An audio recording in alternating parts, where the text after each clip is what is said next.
Salut. Alors vous, les animaux, ça vous connaît. Vous avez été éleveur canin avant de créer cette entreprise, Croquettes de France, qui existe déjà depuis presque 20 ans, 18 ans. Eh oui, le temps passe très vite, Est-ce qu'on peut effectivement. dire qu'en tant qu'éleveur canin, justement, vous en avez essayé des produits pour les animaux? Alors oui, justement, on en a essayé plusieurs catégories, plusieurs gammes, hein, pour finalement se résoudre à revenir sur du français. Alors justement, quel a été le déclic pour justement se rabattre sur des produits français? Vous avez été déçu par les autres produits? En quoi ils vous ont justement déçu?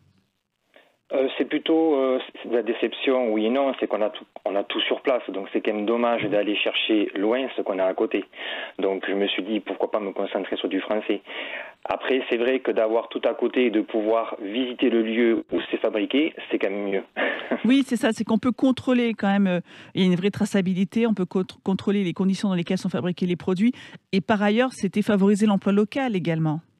C'est surtout ça, parce qu'après tout, plus on fait travailler la France et plus on travaille pour nos enfants. Alors expliquez-nous ce qu'est Croquettes de France. Qu'est-ce que vous proposez chez Croquettes de France? Alors, Croquettes de France, c'est tout simplement une sélection de produits qui sont fabriqués sur le sol français. Donc la priorité, c'est quand même l'alimentation. Donc on a fait le choix de deux usines, une dans le Tarn avec Codico et une dans le Lot-et-Garonne, qui s'appelle Krusty Food, où là on a pu visiter le lieu, donc on sait, et on a un suivi, on a cette facilité-là. Après, on a des produits qui sont des antiparasites, qui sont faits du côté de Rennes. Oui, ah oui, oui. Voilà. Et après, on a rentré une gamme de colliers LS en cuir, qui sont fabriqués à la demande par une passionnée à maroquinerie qui nous les fait à chaque commande. On crée le produit au fur et à mesure. Alors c'est vrai, il faut bien le préciser, c'est-à-dire qu'il n'y a pas que les croquettes, il y a aussi les colliers en cuir, donc Voilà. Lot-et-Garonne notamment, les colliers antiparasitaires. Donc il y a aussi tous ces produits qui sont très demandés par les clients. Alors aujourd'hui, vos principaux concurrents, ils fabriquent à l'étranger. Je pense à ceux qui sont vraiment très connus de nos auditeurs, que l'on voit notamment dans les campagnes Voilà. publicitaires à la télévision.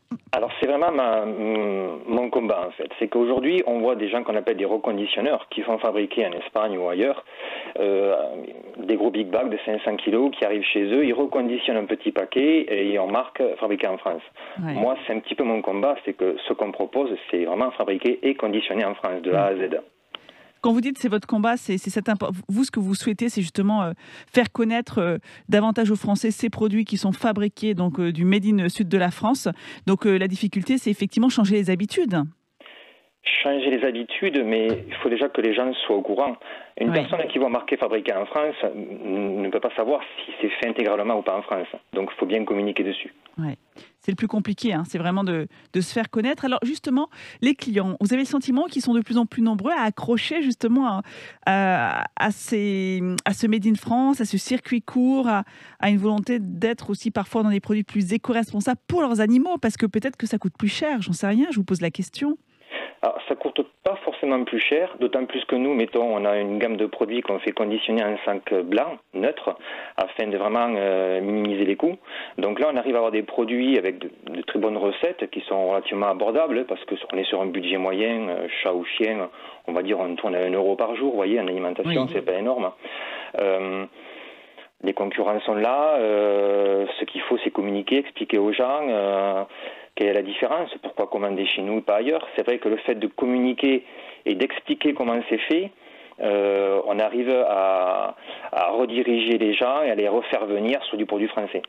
Oui, puis il faut le rappeler parce que vous, non seulement vous sélectionnez donc les produits, les entreprises qui fabriquent en France, mais par ailleurs, oui, il y a l'emballage qui est français chez vous, le transporteur est français. Il y a vraiment cette volonté, comme je le disais tout à l'heure, de favoriser l'emploi local, c'est de faire vivre la région. Mais disons qu'on ne peut pas demander à nos clients de consommer français si nous-mêmes on ne le fait pas. Oui, c'est vrai. Je veux dire, pour moi, c'est le BABA, c'est la base. Donc c'est vrai que, pour donner l'exemple, il faut consommer français, ils consommeront français. Enfin, c'est une politique, c'est logique pour nous. Mais c'est vrai qu'il faut quand même expliquer aux gens. Donc ça fait près de 18 ans que vous êtes sur le Made in France ou vous y êtes revenu petit à petit? En tant qu'éleveur, j'étais sur du fabriqué français. Quand j'ai ouvert mon entreprise, je me suis dit, bon, il faut offrir un panache complet. Mais au bout de 3 ans, je suis revenu sur du fabriqué français. C'est vrai que au niveau du suivi, de la proximité, toujours pareil. Le fait d'avoir un pied dans l'entreprise, ça permet quand même de mieux voir ce qui se passe. Voilà, il n'y a pas de miracle. Il faut quand même être à côté, je veux dire, pour faire un bon suivi. Alors, quel est le bilan, quel bilan vous dressez 3 ans après avoir fait le choix du fabriquer en France, du produire en France? Le bilan est plutôt positif, c'est qu'aujourd'hui on se rend compte que les gens qui ont fait le pas de prendre un produit, une recette élaborée donc dans une des usines qu'on a sélectionnées, ils reviennent régulièrement, ils parlent de nous, ils communiquent, ils nous conseillent. Et pour exemple, aujourd'hui, je vois les enfants que j'ai vu naître, qui étaient bébés, qui aujourd'hui commencent à avoir leur premier chien, qui me rappellent pour faire le suivi. Donc aujourd'hui, pour moi, c'est ce côté-là qui fait que quelque part, j'ai gagné mon petit combat. Oui, c'est gratifiant de voir justement ces familles, génération après génération, vouloir faire le choix du fabriqué en France, d'aller chez vous, Croquettes de France, pour aller vers des produits de qualité et fabriqués localement pour leurs animaux. Donc, non seulement c'est gratifiant, puis ça donne des ailes pour la suite, ça motive. Ça booste, comme on dit. Moi, je vois tous ces jeunes qui m'ont toujours appelé, entre guillemets, un rigolant Monsieur Croquette.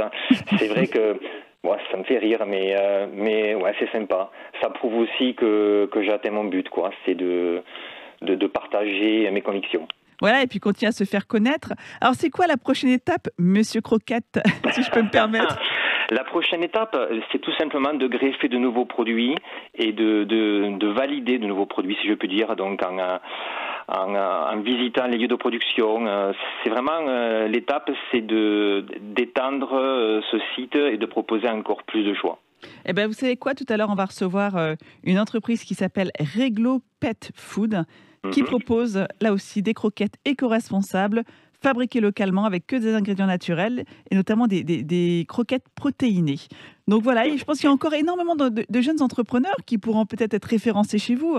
Ah, bien sûr. Nous, on est ouvert à toute proposition dans la mesure où, comme je dis, ce qui est important, c'est que je puisse visiter le site de production. Voilà, que ce soit fait en France et qu'il y ait une totale transparence sur la production, voilà. L'origine de la production. Merci beaucoup Cyril Cazeneuve. Je rappelle que vous êtes le fondateur de Croquettes de France. Attention, des croquettes, pas que made in France, made in sud de la France essentiellement.